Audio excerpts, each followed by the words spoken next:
নমস্কার, রিমিস টিউটোরিয়ালে তোমাদের অনেক অনেক স্বাগত। আজকে যেটা চতুর্থ শ্রেণীর পরিবেশ বই থেকে আমরা পড়ব সেটা হচ্ছে হারিয়ে যাচ্ছে বাঘ, অর্থাৎ বাঘ কিভাবে হারিয়ে যাচ্ছে সেই বিষয় নিয়ে আজকে আমরা আলোচনা করব।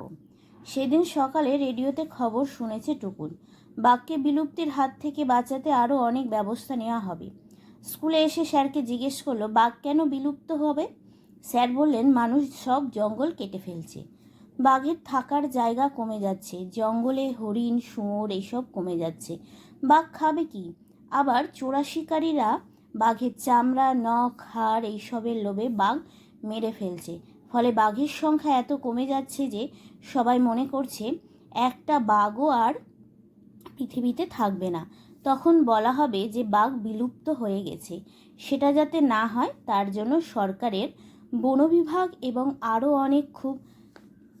অনেকে খুব চেষ্টা করছে। তাহলে তোমরা বুঝতে পারলে যে আমাদের পৃথিবী থেকে, আমাদের দেশ থেকে কি হচ্ছে, বাঘ আস্তে আস্তে কমে যাচ্ছে, বাঘের পরিমাণ আস্তে আস্তে বনে কমে যাচ্ছে। এই কারণ আমরা নিজেদের থাকার জায়গা বানানোর জন্য বন জঙ্গল কেটে ফেলছি, বাড়ি বানাচ্ছি, তাতে হরিণ বাঘ যেসব খাবার খায় সেগুলো কমে যাচ্ছে, হরিণ বুনো শুয়োর এগুলো সব কমে যাচ্ছে। আবার চোরা শিকারীরা কী করছে বলো তো, নিজেদের স্বার্থ সিদ্ধির জন্য তাদের নখ চামড়া এগুলো তো বাজারে বিক্রি করে অনেক টাকা রোজগার ওরা করে, তাই জন্য ওরা কি করছে, বাঘকে আবার মেরেও ফেলছে।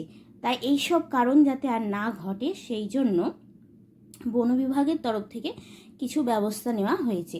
চলো বাকিটা পড়ি। সুমিরা জিজ্ঞেস করলো বাঘ ছাড়া আর কোনো প্রাণী কি বিলুপ্ত হতে পারে? নিশ্চয়ই, গন্ডার বুনো মোষ নানা ধরনের বাঁদর পাখি সাপ বিলুপ্ত হয়ে যেতে পারে বলে আশঙ্কা করছেন বিজ্ঞানীরা। তাই ওইসব প্রাণীদের সংরক্ষণের ব্যবস্থা করা হচ্ছে।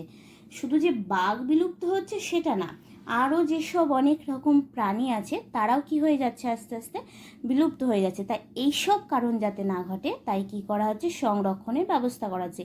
টুকুন বলল সংরক্ষণ কি? স্যার বললেন যে কারণে জীবটার সংখ্যা কমে যায় সেই সব কারণগুলো যাতে না ঘটে তার ব্যবস্থা করা, তাকে বলা হয় সংরক্ষণ।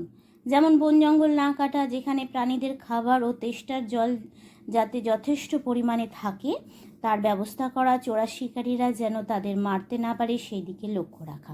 তাহলে সংরক্ষণ হচ্ছে যেই সব জায়গায় এইসব প্রাণীরা আছে সেখানে তারা যাতে উপযুক্ত সমস্ত কিছুর ব্যবস্থা পায় তার ব্যবস্থা করে দেওয়া। রতন বলল দাদু যে বলেন সোনা ব্যাঙ এত কমে গেছে এখন বিলুপ্তি হয়ে যাবে হয়তো, সোনা ব্যাঙেরও কি সংরক্ষণ দরকার? স্যার বলেন অবশ্যই, যে কোনো প্রাণী এমনকি উদ্ভিদ যদি বিলুপ্ত হয়ে যেতে পারে বলে মনে হয় তবে তাদের টিকিয়ে রাখার জন্য সংরক্ষণের ব্যবস্থা দরকার। শুধু যে বাঘের সংরক্ষণ প্রয়োজন সেটা না, বিভিন্ন ধরনের উদ্ভিদ আরও অন্যান্য প্রাণীরও কি দরকার, সংরক্ষণের দরকার। আনন্দ বলল মশা ইঁদুর এদেরও কি সংরক্ষণ দরকার? স্যার মুচকি হেসে বলেন কেন, তোমাদের এলাকায় কি ওরা খুব কমে গেছে? ওদের জন্য তোমার এত চিন্তা? সবাই হেসে উঠল। তাহলে আজকের পড়া হচ্ছে আমাদের এতটা।